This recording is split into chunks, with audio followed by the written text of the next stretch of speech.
Bonjour à tous, bienvenue dans ce nouvel épisode. Salut tout le monde. On espère que vous allez bien, que vous avez passé une bonne semaine. On se retrouve aujourd'hui pour l'épisode de la semaine. Il y aura encore qu'un épisode cette semaine. On vous a expliqué un petit peu lundi dernier ce qu'on remettait un petit peu en question sur le podcast avec Julien. Du coup, on a pris en compte vos remarques qui ont été très constructives. D'ailleurs, je remercie nos abonnés de donner encore des retours aussi qualitatifs. Et c'est vrai que le temps qu'on set up un peu tout ça, il y aura pas d'épisode jeudi. Mais on vous prépare quand même un épisode de sujet de la semaine aujourd'hui. Et voilà. Est-ce qu'on a d'autres choses à dire? Non, On a franchement, changé de nom, voilà, puis c'était ça sur oui, ça que je voilà, voulais c'était enchaîner. surtout le gros point que Marie oubliait. Ça y est, on a changé de nom. Ça faisait un moment qu'on y réfléchissait. Et en fonction des différents retours que vous nous avez fait, franchement, encore une fois, Marie vous a déjà remercié. Je vous remercie également parce que vous avez un peu répondu à l'appel. Et c'est vrai que c'est agréable pour nous d'avoir des interactions, de savoir un peu ce qui plaît, ce qui plaît pas. Parce que justement, quand on est un peu dans des moments de doute comme ça, on a l'impression un peu de tâtonner. Et tout simplement avoir vos retours en tant que public, c'est super important parce que vraiment, ça nous aiguille vachement. On vous fera un épisode de quand on aura un peu décidé qu'est-ce qu'on fera pour les prochains mois et probablement même pour la prochaine année sur le podcast. Ce qui est déjà certain, c'est qu'on a changé le nom. Alors quitte le Boomerang, je pense que vous êtes un peu accrochés au nom, nous aussi en vrai, quasiment 3 ans qu'on l'aura gardé. Oui. Mais via le compte Instagram La Flouserie et puis ce second nom qu'on avait un peu trouvé avec le temps et qu'on trouve pas mal et qui est plus court, plus concis, plus facile à dire, plus compréhensible et qui pour moi, a plus ou moins la même ADN. De toute façon, vous inquiétez pas, l'ADN du podcast restera sensiblement la même là-dessus. Il n'y a pas de souci, mais c'est vrai qu'on a déjà pris la décision de se faire un nouveau design en termes de colorimétrie, Une petite un nouveau boîtier. logo, nouveau nom. Et du coup, voilà, soyez pas étonnés si du coup, vous nous écoutez sur La Flouserie. On verra si sur la numérotation, j'ai pas encore pris la décision si je repartais à zéro, si on garde les numéros d'épisodes. Je verrai ça en fonction. Donc voilà, c'était un peu pour tout ça cette semaine. Là encore, on vous fait qu'un épisode, plusieurs choses. Déjà, on est débordé en ce moment, on a beaucoup de boulot. Ouais, c'est qu'en fait, on part en Irlande 31 mars et on part à peu près une semaine. Et en fait, on a les 2 Airbnb qu'on aimerait vraiment avancer le maximum. Et du coup, là, en ce moment, on fait des journées travaux. Je sais pas, on doit partir, il est quoi, midi? On revient, il est 23h parce qu'en fait, on essaye d'avancer à fond, avant de partir en vacances. Alors, Ouais. je pense que on n'est pas trop des lulus, ça sera jamais fini pour les vacances, mais au moins qu'il nous reste que l'ameublement à faire et la déco et c'est le setup quoi. Mais C'est ça, sachant qu'en plus, t'as dit qu'on partait à midi, mais il faut pas croire qu'on se lève à midi. On aimerait bien, mais non, la réalité, non, c'est en qu'on fait, c'est travaille que le de 8h matin, à midi on sur le rattrape, reste. ouais. Et à midi, en fait, on part aux travaux, sachant que on part en Irlande pour moi une compétition sportive où en plus j'ai les entraînements à côté. Donc c'est vrai qu'en ce moment, on est sur tous les fronts. Pourquoi on voulait absolument finir avant l'Irlande et tu l'as pas dit, je pense que tu l'as presque oublié, mais c'est surtout que quand on revient d'Irlande, en fait, on signe l'appartement à la mer où on est censé attaquer les travaux au moment où on le signe. Ouais. Donc vu qu'on veut pas se retrouver avec 2 chantiers en même temps, on veut absolument essayer de terminer les premiers Airbnb pour ensuite attaquer le suivant. Alors heureusement sur le suivant on aura beaucoup moins de boulot. Oui, Mais voilà. c'est 25 mètres carrés. Hein, Oui, donc ça et sera alors que là, il y en a 110. Donc, ouais, ça sera du pipitia à côté, mais voilà, c'est quand même, entre guillemets, on a un peu marre des travaux en ce moment.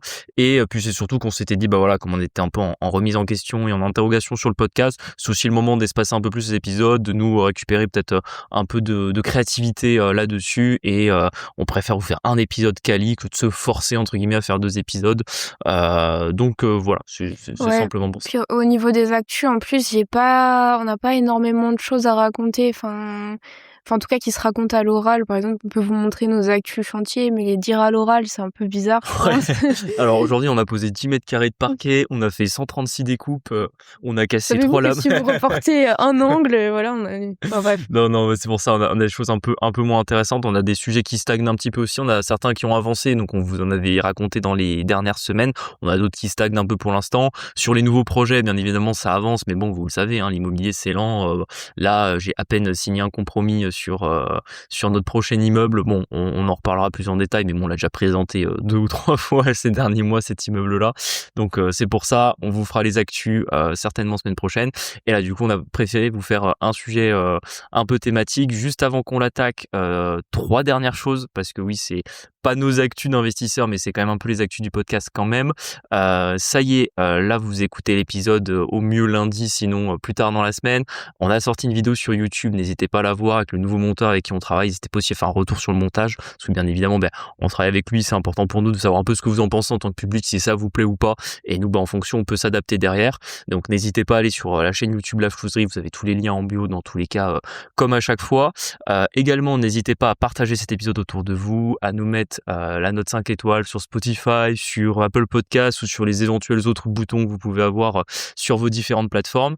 J'ai une autre bonne nouvelle pour ceux qui jadis nous écoutaient sur Google Podcast, qui avait été supprimé, puis le podcast avait été sur YouTube, puis quand on a commencé à lancer la chaîne YouTube, j'avais dû débrancher le podcast sur YouTube parce que sinon c'était trop mauvais pour l'algo, parce qu'en fait YouTube a assimilé le podcast à des vidéos YouTube, et comme forcément on n'avait pas de vidéo et que du coup l'algo nous mettait pas du tout en avant, et bref, c'était pas bon pour la chaîne YouTube, et je sais que vous aviez été quelques-uns à être un petit peu déçus de plus pouvoir nous écouter sur YouTube. J'en suis arrivé à une solution que je ne sais pas pourquoi j'avais pas pensé avant, et d'un coup ce matin j'ai eu un éclair, enfin c'était pas ce matin, c'était la semaine dernière, mais j'ai eu un éclair de génie. Je me suis dit, mais si je leur créais une deuxième chaîne YouTube que j'appellerais du coup La Flouserie Podcast, où ils auraient uniquement les rediffs des épisodes de podcast qu'ils ont déjà sur Spotify, Apple Podcast. Donc pareil, ça sera setup, c'est setup à partir de cette semaine. Donc pour ceux qui préfèrent écouter sur YouTube, vous pouvez à nouveau nous retrouver. C'est juste une seconde chaîne YouTube en soi. Donc voilà, ça fait moins un peu plus de boulot derrière, mais voilà, quand j'ai des bonnes idées, que j'essaie de vous faire plaisir, on applique ça comme on peut. Et dernière chose, on vous en avait parlé la semaine dernière, à partir du 1er avril, on aura une augmentation de nos tarifs sur nos accompagnements. Vous avez déjà été quelques-uns à réserver des calls avec moi cette semaine, et franchement je vous en remercie. Et pour ceux qui sont encore intéressés, il doit vous rester 7 à 8 jours à peu près jusqu'au 31 mars pour qu'on se réserve un call ensemble pour parler de vos projets et de voir si éventuellement on peut vous accompagner sur l'acquisition de votre premier bien immobilier. Donc n'hésitez pas à réserver un call avec moi, vous avez le lien en bio. Ouais, exactement. Le sujet de la semaine, messieurs, dames, nous allons vous faire un épisode sur le fonctionnement interne d'une banque. Pourquoi ? Parce qu'en fait, on pense que c'est pertinent que vous compreniez comment est-ce que comment la manière d'amener votre dossier match avec le fonctionnement de la banque, et du coup, ça peut vous donner un oui pour votre financement. Tu sais que j'ai vu un DM cette semaine, ça me fait un peu rire, parce que je crois que nous, on est endetté à quoi, à hauteur de 2,2 millions, un truc comme ça. Faudrait que je reprenne les capitaux restants dus, mais oui, globalement, Ouais, c'est voilà. ça. Peut-être 2,3 millions, vu qu'on a eu le nouveau crédit validé, et fait 112 000. Donc, Ouais, voilà. Et du coup, il était là, l'abonné, il me disait, ouais, mais pourquoi, comment vous faites en fait pour être financé à chaque fois, tu vois, genre, vous avez genre 400 000 400%, tu sais, de taux d'endettement éclaté. Et j'étais là, moi, ça me paraît évident, mais je sais pas, Julien, il était banquier, du coup, déjà, ça aide vachement. Et de deux, en fait, c'est qu'on a quand même assez bien pipé comment ça fonctionnait. Et en fait, c'est pour ça aussi que nos investisseurs, à chaque fois, ils ont des oui, parce qu'en fait, il y a toujours une manière de cocher les cases. Je pense que ça, on l'a déjà dit plein de fois dans le podcast, mais bon, pour les nouveaux, c'est vrai qu'on le redit. En fait, avoir un oui de la banque, c'est juste cocher des cases dans une grille de fonctionnement. Et c'est pour ça que nous sommes inspirés pour le sujet du jour. Tout à fait. Sachant que c'est bien, je rebondis sur toi parce que ça fait déjà une première parenthèse, mais qui est intéressante. Globalement, je dis toujours que quand vous voulez comme ça faire du financement bancaire pour de l'immobilier, vous allez avoir 2 plafonds de verre. Vous avez le premier plafond de verre qui est tout simplement votre première opération. C'est souvent la plus dure à faire financer. C'est là où des fois, par exemple, un investisseur un peu plus âgé qui aurait déjà sa RP ou qui aurait déjà un investissement locatif qu'il aurait fait quelques années auparavant aura peut-être un petit peu moins ce plafond de verre là, tout simplement parce que c'est le moment où le banquier, en fait, il vous voit comme un patrimoine à zéro. Et naturellement, pour un banquier, un patrimoine à zéro, c'est un risque parce qu'en soi, si ça va mal, entre guillemets, il a rien pour se rattraper et pour se rembourser globalement. Alors que naturellement, dès que vous commencez déjà à avoir du crédit, ça veut dire surtout que vous commencez déjà à amortir du patrimoine. Donc, du point de vue de la banque, vous êtes déjà plus solvable que quelqu'un qui commence vraiment de zéro. Donc, c'est vrai que le tout premier placement de verre que vous avez, c'est vraiment sur le premier financement. Et en général, c'est souvent sur celui-là que le banquier risque de s'accrocher un peu au taux d'endettement si jamais vous êtes concerné par les critères HCSF, et même hors critères HCSF, même pour un projet en SCI. En général, sur le premier investissement, le taux d'endettement compte pas mal. Ensuite, vous allez avoir un second plafond de verre qui va arriver en général en fonction des profils et des revenus encore une fois, entre votre 3e et votre 6e investissement, je dirais. Donc c'est assez large, hein, mais c'est globalement le moment où vous avez commencé à faire pas mal d'investissements IMO, vous commencez à approcher globalement les 1 million de dettes et là vous avez un second plafond de verre où le banquier se dit: «OK, il a fait pas mal d'OP, cependant, vos OP vous les avez fait quoi? En 1 an, 2 ans maximum, donc vous avez pas non plus amorti énormément de capital, surtout si vous aviez des différés». Là encore une fois, c'est un défaut du différé, c'est que du point de vue de la Ouais, banque, bah, oui, ouais. vous remboursez pas vos prêts, donc vous vous enrichissez pas vraiment d'un point de vue de leur calcul et c'est également le moment où en plus vous allez vous retrouver, à avoir un petit peu mangé tout ce que vos revenus vous permettaient d'emprunter dans un monde où, vos locataires payent pas. Je sais pas si c'est clair quand je l'explique comme ça, c'est que globalement, vous êtes encore au moment où la banque ne réagit que quand elle regarde sur votre projet à: «OK, partons du principe que ces locataires ne payent pas, qu'est-ce qui se passe?» Pourquoi le banquier ne considère pas encore que vous êtes un «riche» entre guillemets, c'est-à-dire quelqu'un qui a suffisamment de patrimoine pour faire face aux, différents problèmes et le banquier considère encore qu'un retour à zéro est possible. Même s'il est, Dans les f minime, oui, dans les le faits, ça se fait pas, voilà, quoi, mais dans les faits, ça n'arrive jamais, mais le banquier, voilà, son rôle, c'est de pricer le risque et de ne pas en prendre. Donc naturellement, c'est le deuxième plafond de verre que vous allez avoir et des fois, je rencontre quelques investisseurs qui arrivaient 2, 3, 4 projets, n'arrivent plus à se faire financer. En général, c'est assez simple, c'est d'aller voir une autre banque et c'est souvent comme ça que vous allez casser ce second plafond de verre. Au-delà de ça, c'est un peu notre cas aujourd'hui. Globalement, quand vous avez fait des dizaines de crédits en plusieurs années et que vous faites de l'immobilier maintenant depuis globalement plus de 3, 4, 5, 6 ans, peu importe, vous arrivez au moment où, en fait, le banquier voit juste que quand vous faites les calculs entre, le patrimoine que vous avez, le capital restant dû qui vous reste sur vos prêts et le net que ça fait, il voit que vous avez du patrimoine et que globalement, sauf si vous allez le voir pour des opérations qui sont, trop grosses pour votre patrimoine actuel. Donc forcément, hein, si je sais pas moi, nous on allait voir le banquier aujourd'hui pour un financement à 2 millions, il nous dirait non. ouais. Mais globalement, si vous restez sur des opérations qui sont cohérentes par rapport au patrimoine que vous avez déjà, le banquier, il peut pas vraiment vous dire non, tout simplement parce que, en fait, il voit bien qu'à la fin des fins, il y a pas de risque. Alors effectivement, si vous avez pas de revenus, si, l'opération semble mauvaise, semble risquée, si vous cochez pas les cases, si vous avez pas un bon dossier bancaire, vous pouvez toujours avoir du non. Mais globalement, si vous, jouez sur, et que vous arrivez à bloquer toutes les objections internes que peut avoir le banquier vis-à-vis, de votre dossier, vous êtes plus ou moins tranquille et vous pourrez quasiment avoir du financement à l'infini. Après, me faites pas dire ce que je n'ai pas dit, ça veut pas dire que vous aurez un financement par semaine non plus, mais globalement, nous à notre stade, je sais qu'on arrivera à faire entre, 2 et 3 crédits par an. Encore une fois, en fonction des montants, si on fait un gros crédit, on peut peut-être être bloqué Oui, pendant voilà, 1 an de ouais. plus. Mais globalement, voilà, en ce moment, on a pris la décision de faire des crédits entre, 150 et 300. Je sais qu'on peut en faire entre 2 et 3 par an sans que le banquier nous dise: «Ah non, mais ça y est, vous êtes trop endetté, vous avez mangé plus ou moins ce que, votre patrimoine net actuel vous permettait de retourner». Pour revenir à l'épisode du jour, pourquoi, j'ai voulu le faire? C'était tout simplement parce que je me rends compte un peu de la même manière qu'un investisseur ne comprend des fois pas trop pourquoi, quand il va voir la mairie sur, sa déclaration préalable de travaux, son permis de construire, il peut se prendre un non. J'ai voulu faire un peu la même chose, mais version banque, parce qu'en réalité, version banque, c'est beaucoup plus complexe à comprendre que version mairie. Globalement, quand vous allez voir la mairie pour avoir, un accord sur votre DP ou sur votre permis de construire, bah, il y a un PLU, donc un plan local d'urbanisme qui fixe des règles et après vous avez peut-être en fonction du secteur un architecte des bâtiments de France qui va devoir se pencher sur votre dossier et qui peut être des fois un peu casse-pied sur, les contraintes techniques que vous pouvez avoir. Mais globalement, si vous, comprenez quelles sont les contraintes de la mairie, que vous acceptez de jouer avec les règles du jeu et que vous savez à qui vous allez parler et qui est derrière pour, un peu prendre la décision, globalement, ça peut que bien se passer et j'ai voulu vous tourner ça un peu mes versions banque et vous allez voir qu'il y a énormément plus de strates et énormément plus de contraintes qui, à la fin des fins, viennent interférer dans l'octroi de votre crédit. Ouais. Déjà, je pense le premier truc, c'est que votre conseiller bancaire, il est pas vraiment décisionnaire. En fait, c'est lui qui vous transmet le oui, le non. Mais moi, je le vois un peu comme un PNJ de jeu vidéo.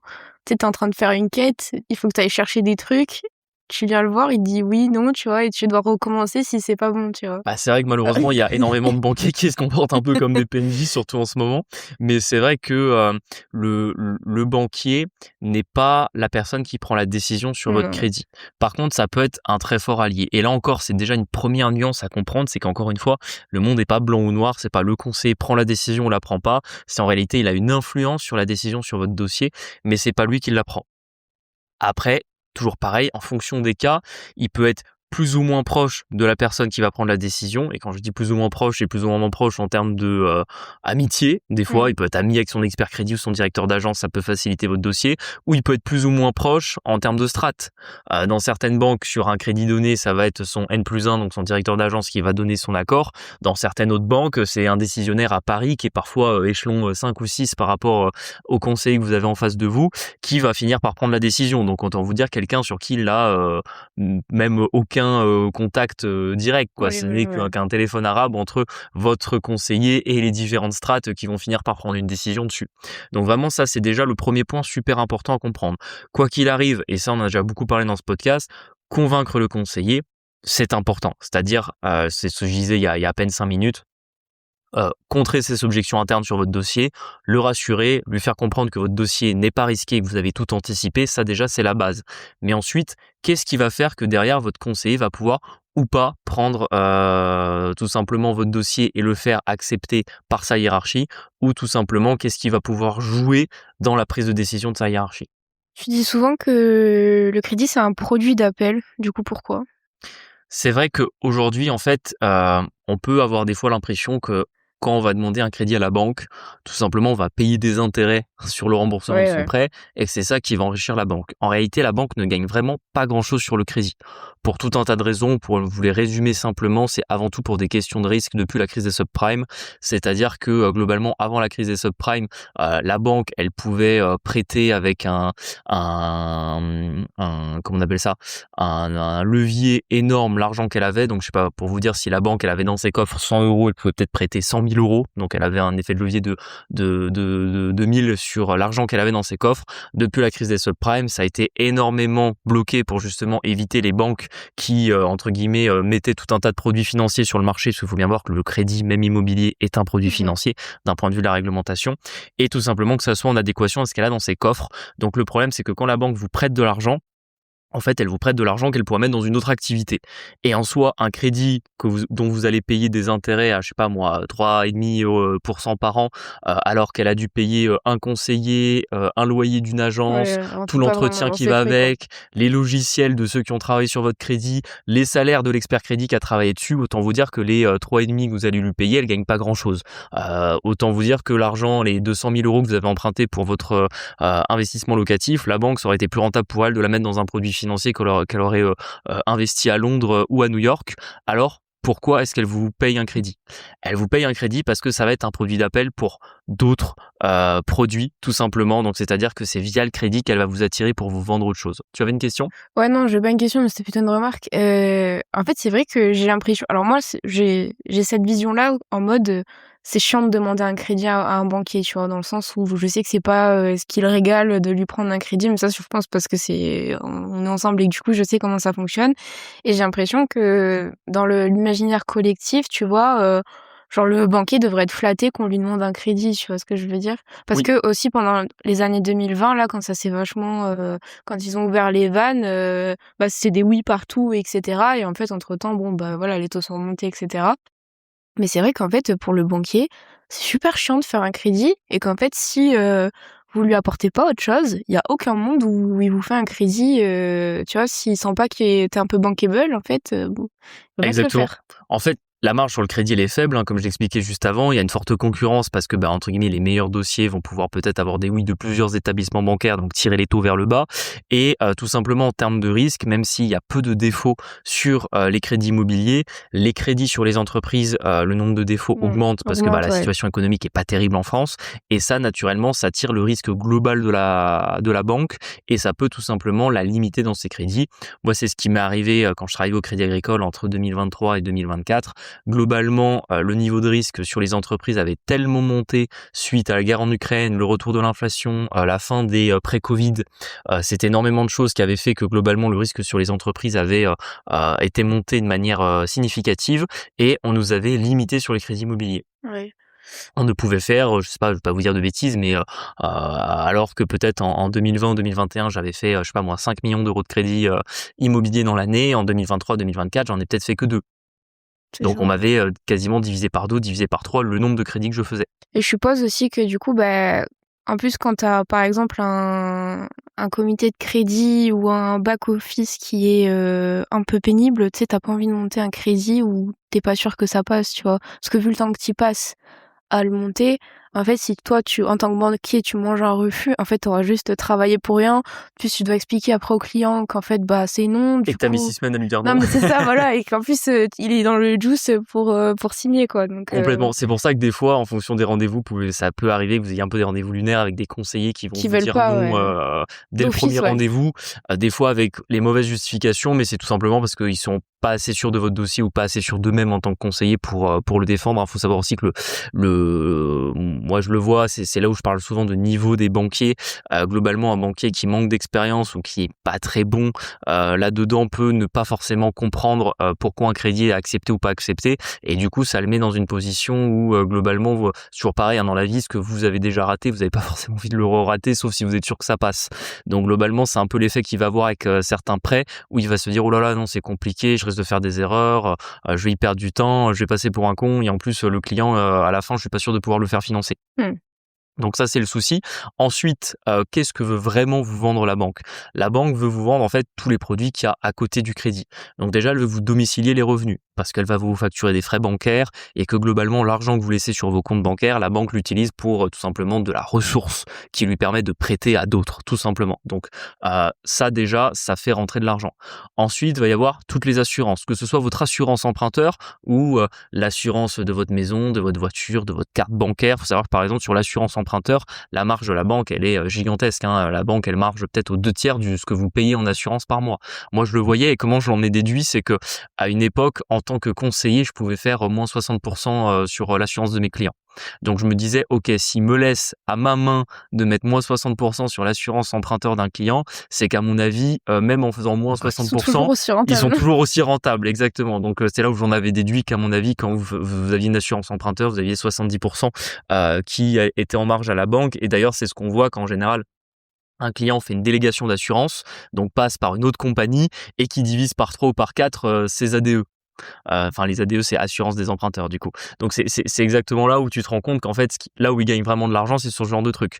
Ils vont gagner un petit peu d'argent sur éventuellement les garanties, les frais de dossier, mais bon, ça c'est anecdotique et c'est du one shot, c'est-à-dire que vous les payez qu'au moment où vous faites le crédit, c'est pas du récurrent, alors que la banque, ce qu'elle veut dans ses comptes, c'est du récurrent. Ce que vous payez notamment quand vous prenez votre assurance habitation, tous les mois vous payez votre cotisation. Sur l'assurance habitation, ils marchent peut-être pas autant, mais ils vont marcher à les 30 et 40% de ce que vous payez tous les mois pour celle-ci. Donc entre guillemets, c'est des choses qui sont très rentables. Pareil sur votre épargne. Peu importe le type d'épargne, que ce soit via de l'assurance vie, où ils vont avoir énormément de frais de gestion, via des PEA compte titres où ils vont prendre des frais d'opération, via même des fois vos livrets que vous allez placer dans la banque, que la banque va pouvoir utiliser votre argent, donc elle va vous payer des cacahuètes, vous allez gagner 1% par an, elle va réutiliser cet argent-là pour elle la placer à un taux beaucoup plus élevé. C'est des choses qui enrichissent la banque. D'ailleurs, pour ceux qui veulent vraiment savoir plus, on avait fait un épisode en février 2024, je l'ai sous les yeux, c'est l'épisode 33. T'étais un peu vénère sur le titre, t'avais écrit les banques piquent votre fric. Tu te rappelles? Exactement, c'est vrai que ça fait typiquement écho à ça, parce que c'est des choses où monsieur, madame, tout le monde qui n'achètent pas de limo se font piquer leur pognon. Ouais. Là, on parle quand même à des investisseurs IMO, c'est toujours ce que je dis, en fait, c'est la contrepartie. Pour moi, Oui, bien sûr, ouais. la banque peut piquer un peu dans mon pognon, peut se servir un petit peu sur mes comptes et peut placer mon argent à un taux plus élevé pour elle, si en échange, elle me permet d'avoir 2 millions de crédit et 20 000 € de loyer en face, tu vois. Ouais, c'est vrai que t'es un peu moins regardant, quoi. Exactement, oui. Par exemple, nous, c'est vrai qu'on a pas mal de cartes, on a pas mal de frais bancaires, on a des choses comme ça. Je suis pas en train de tous les mois appeler mon conseiller pour lui demander à qu'il me les rembourse, parce que je me dis bon, il a joué le jeu, il m'a permis d'emprunter des centaines de milliers Je d'euros. vais sûrement lui redemander quelques centaines. Exactement, je vais sûrement lui Mais non. redemander un crédit dans quelques mois. Donc bon, je vais être le client sympa qui dit rien, parce qu'entre guillemets, moi je m'enrichis plus si lui me donne du levier, et lui il est content parce que je râle pas parce il me met des frais bancaires. C'est grave. Ensuite, ce qu'il faut bien comprendre aussi, c'est qu'une banque, globalement, c'est une énorme entreprise où il y a beaucoup de gens à payer et beaucoup de charges. Globalement, moi, j'avais fait un peu les calculs quand je travaillais au Crédit Agricole. Donc, en plus, c'était ce qu'on appelait une caisse, enfin, c'est toujours ce Caisse qu'on appelle une caisse régionale, régionale. Donc, c'est-à-dire que ça ne concernait que 4 départements. En fonction des banques, soit vous avez des réseaux nationaux comme Banque Postale, BNP Paribas, Société Générale, HSBC, soit vous avez des banques plutôt régionales comme Caisse d'Épargne, Banque Populaire, Crédit Agricole, Crédit Mutuel, CIC. Et globalement, ce qui va se passer, c'est que chaque établissement, donc si on est sur le cas des caisses régionales, va être une entreprise autonome. Donc nous, à l'époque où j'étais au Crédit Agricole, c'était une petite entreprise, enfin une grosse entreprise pardon, où il y avait 2600 salariés. Sur les 2600 salariés, globalement, vous en aviez moins de 1000 qui étaient dans les agences. Comme ça vous donne un petit peu les chiffres. Vous en aviez globalement 300 à 400 qui étaient dans ce qu'on appelle les réseaux spécialisés. Donc c'était les grandes fortunes, les grandes entreprises, un peu tout ça qui travaillait plus ou moins en contact du client, mais pas sur monsieur, madame, tout le monde qui vient demander un crédit immobilier à l'agence. Et vous aviez du coup tout le reste, quasiment un millier de collaborateurs qui étaient en fait dans les back-office de la banque. Donc tout ce qui va être les services autour du crédit, autour de l'épargne, autour du fonctionnement des comptes bancaires, les services RH, les services logistiques, il Oui, y avait des services compliance, des l'audit, services la sécurité, sécurité, ouais. de l'audit, de la comptabilité, etc. Donc c'est bête, mais faut être capable de payer tout ça. Donc quand le conseiller, vous venez le voir pour un crédit, en fait, lui, il a qu'un objectif en tête et c'est l'objectif que lui donne sa direction, c'est de générer ce qu'on appelle du PNB. Donc le PNB, c'est le produit net bancaire, c'est le chiffre d'affaires de la banque, si vous voulez.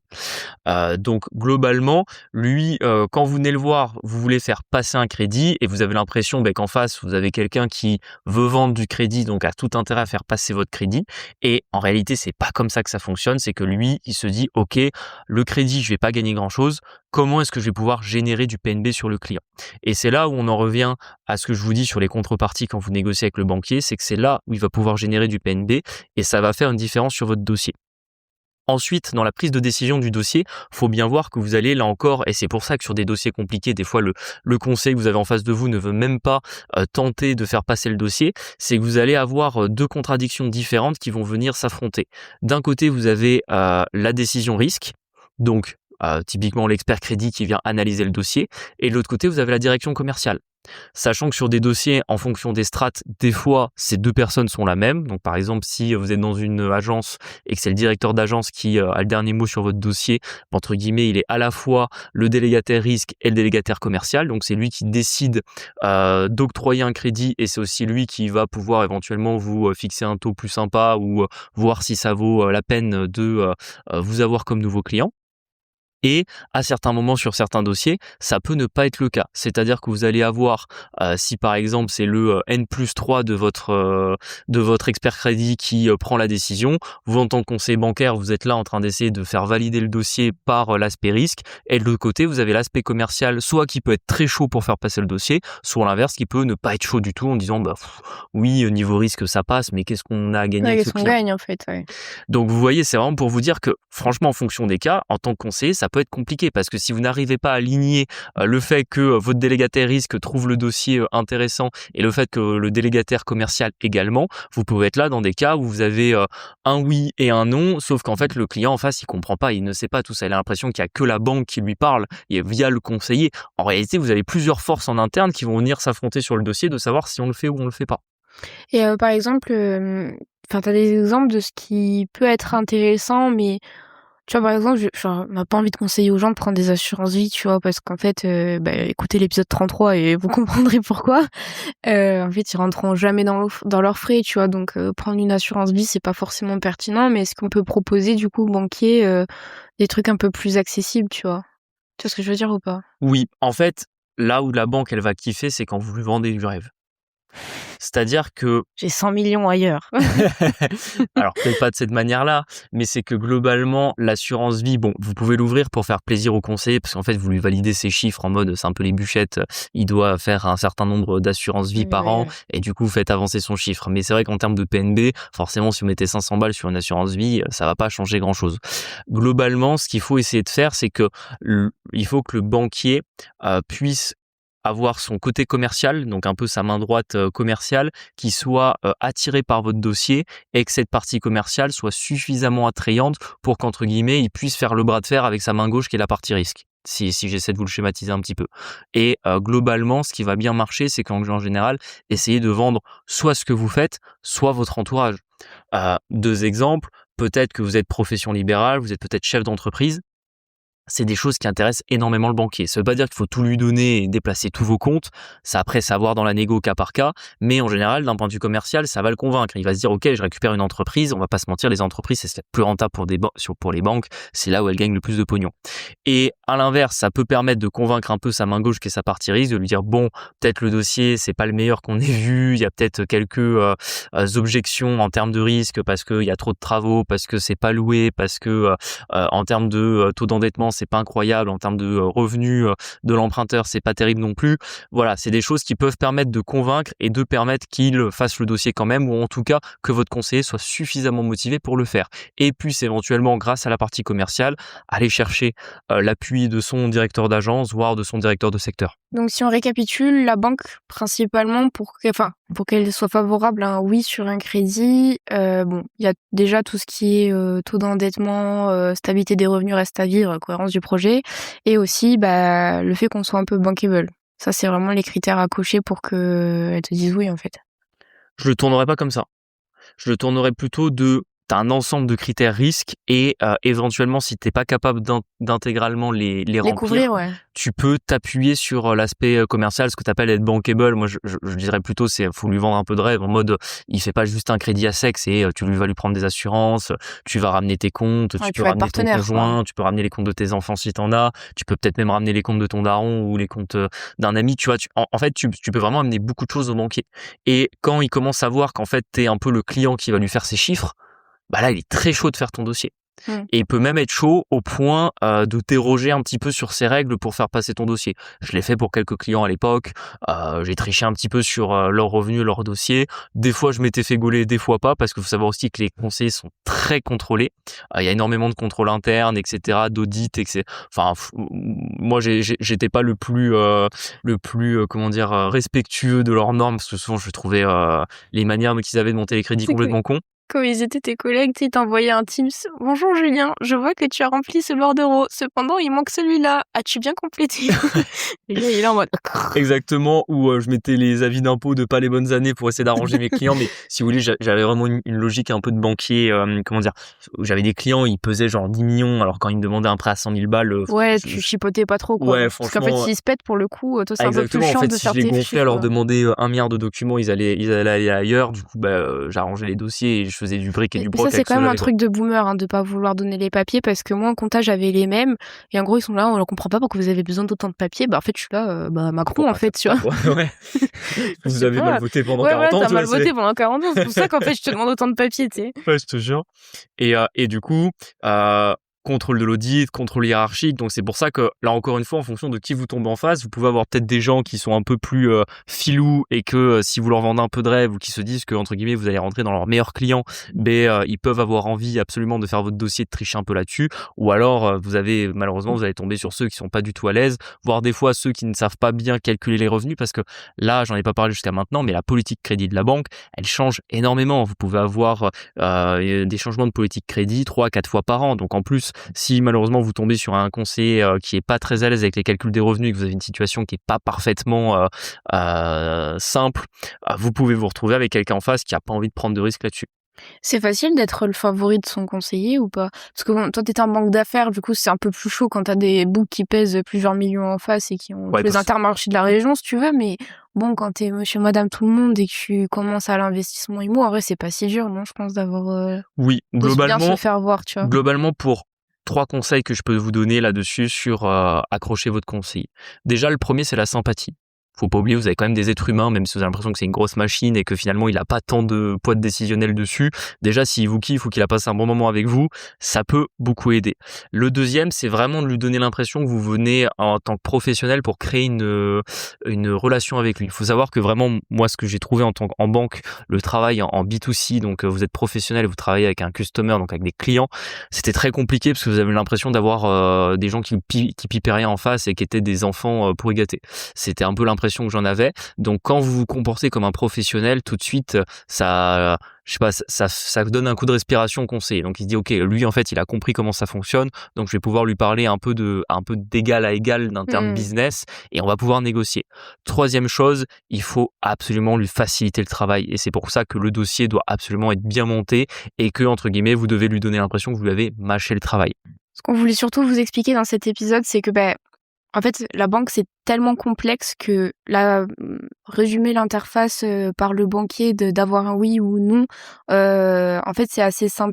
C'est une vision assez simpliste et en fait, pour que vous puissiez faire ce que vous voulez au niveau bancaire, il faut prendre toutes les strates de complexité dans votre raisonnement. En fait, faut comprendre que le banquier, en fait, s'il dit oui, s'il dit non, ça dépend principalement du risque qu'il y a derrière et surtout de la complexité des process qui sont derrière et votre projet a quelle propension de cocher toutes les cases de complexité.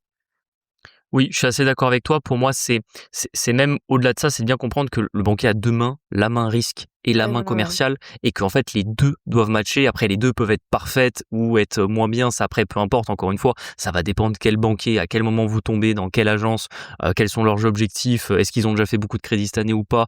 Voilà, vous avez après un environnement qui est encore plus complexe que celui qu'on évoquait, qui est un petit peu à quel moment vous tombez, quelle est la politique crédit actuelle, quels sont leurs besoins en termes commercial en ce moment, est-ce que vous êtes en début d'année, fin d'année, voilà, il y a en plus tout ça qui se mêle au milieu, mais c'est vraiment de bien comprendre que quand vous allez voir le banquier, il faut d'abord travailler la partie risque, c'est-à-dire lui montrer que ce n'est pas risqué, que Oui, vous voilà, cochez ouais. les cases de la banque pour avoir votre prêt, et en même temps cocher la partie commerciale de qu'est-ce que vous allez lui faire gagner.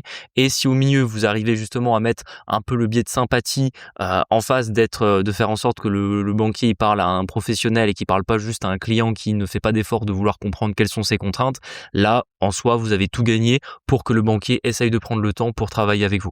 C'est vrai que l'empathie, tu vois, moi je le vois un peu parce que quand je gère l'IMO, je fais beaucoup la partie administrative. Je sens bien que quand j'ai un interlocuteur en face, je le sais que c'est chiant, tu vois. Genre moi aussi j'ai eu déjà un métier où c'est ultra complexe, c'est gras de papier, c'est des cas, c'est des ci. Et en fait, quand t'as enfin quelqu'un qui comprend un peu ou qui est pas, tu sais, direct sur l'agressivité ou quoi, forcément t'as une propension un peu plus forte à lui dire oui ou à essayer de l'arranger un petit peu que quelqu'un qui est complètement voilà, qui se met pas du tout à ta place et qui comprend pas que en fait c'est pas si simple que ça. Exactement, exactement. T'as assez bien résumé là-dessus. C'est, je pense, essayer quand même d'arriver en même vraiment la fleur au fusil hein, Oui, j'avoue. chez votre banquier. Et moi, je sais que ça m'est même arrivé dans des échanges avec, de tout simplement dire au banquier, écoutez, là on a un point complexe. Quel serait le point le plus simple pour vous, le papier que vous avez besoin, et moi je fais en sorte de l'obtenir, tu vois. Ouais, Et ça, c'est bête, mais c'est des choses qui vont le mettre à l'aise et qui vont l'encourager à se bagarrer pour votre crédit. c'est ça. Et quand le banquier se bagarre pour votre crédit, encore une fois, ça ne permet pas à 100% de le faire passer, mais ça aide déjà grandement. Ouais, parce qu'il va jouer le match du coup, Exactement, s'il y va, exactement. c'est que c'est pour gagner, je Exactement. suppose. Alors que si vous envoyez le mauvais signal dès le début du rendez-vous, donc c'est-à-dire votre prêt est pas bien monté d'un point de vue des objections internes de risque du banquier, il n'y a pas assez de carottes commerciales pour lui et vous faites pas le biais d'empathie ou de sympathie avec lui, naturellement là, entre guillemets, il a peut-être même pas envie de jouer le match. C'est vrai. Bon, on espère que cet épisode vous a plu. N'hésitez pas à nous mettre 5 étoiles sur les plateformes, à nous rejoindre sur Instagram La Flouserie. On partage un peu notre quotidien d'investisseur. Et on se dit à la semaine prochaine pour un nouvel épisode. À À bientôt, bientôt, ciao. ciao.